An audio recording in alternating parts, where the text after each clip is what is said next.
शासनाच्या पुरवठा विभागामार्फत जळगाव जिल्ह्यात 12 भरडधान्य केंद्र सुरू करण्यात आली आहेत। याची सुरुवात जिल्हाधिकारी रुबल अग्रवाल यांच्या हस्ते करण्यात आली। निवडणुकीच्या पार्श्वभूमीवर आचारसंहितेमुळे शेतमालाची हमीभाव देणारी शासनाची भरडधान्य केंद्र आतापर्यंत बंद होती।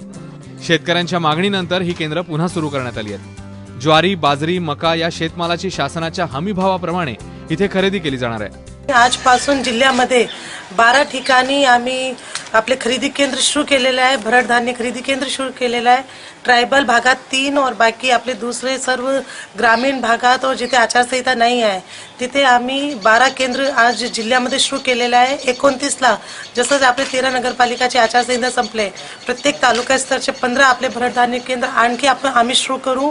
आम्ही सर्व शेतकऱ्यांना आवाहन करते की आपले इथे जो उत्पादन माल आहे त्यांच्या आमच्या इथे येऊन आपण विक्री करावे। आपले जो शासनाचा हमी भाव आहे त्यामध्ये आम्ही खरेदी करणार आहे।